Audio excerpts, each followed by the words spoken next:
Good, healthy relationship skills teach young people about emotional awareness and self-regulation and empathy.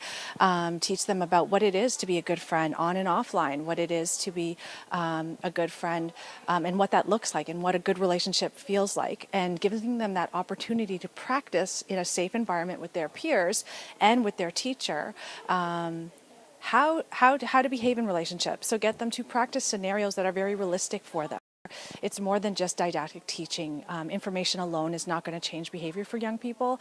They need to be in the moment, practicing what it would be like in that real life situation, so that you hope that translates as they move forward. Building a culture of consent.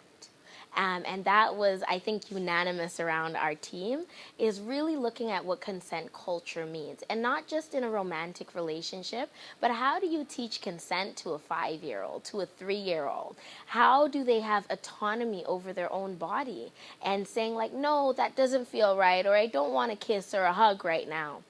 And so consent is built, and it provides that foundation. So when they get older and they develop much more complex relationships, then they've had that foundation of what consent looks like within that avenue. And we can continue to foster conversations around what it may look like within romantic relationships or other friendships, and we can have that larger discussion. I think the discussion this evening was really strong. I found that the audience responded really positively to a lot of the comments. There were many, many positive and very tangible, concrete examples given as to how some of these things work in practice, as well as talking about theory. And I love the way that, especially at Canadian Women's Foundation, we can bridge practice and theory all the time, and we try to do that. So one of the skills we know is important for young people to practice to learn about how to be healthy in a relationship is about the type of communication they might use.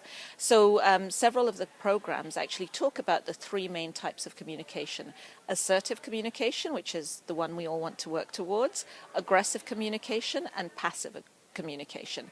And they give young people scenarios. So they might say to them, when you're at a party and somebody wants you to go and buy drinks for them and you're underage, how are you going to respond to that situation? And they ask them to actually write out, how would you respond if you were going to passively go through that scenario? How would you respond if you were going to go through that scenario in an aggressive way? And how would you respond if you were going to go through that scenario in an assertive way? And that includes specific strategies that you can use in an assertive way, even if, say, you don't want to make a decision, but you still have to stand up for yourself. Instead of just going, oh, I don't really know, you can say, I can't decide yet, please come back and ask me in half an hour. Or why don't you go and ask John first? And if John can't do it, then maybe I can do it. And actually use things like delaying tactics. So they actually explain to young people what tactics might be to de-pressurize a situation where they might be feeling that their peers are asking them something that they are not ready to do.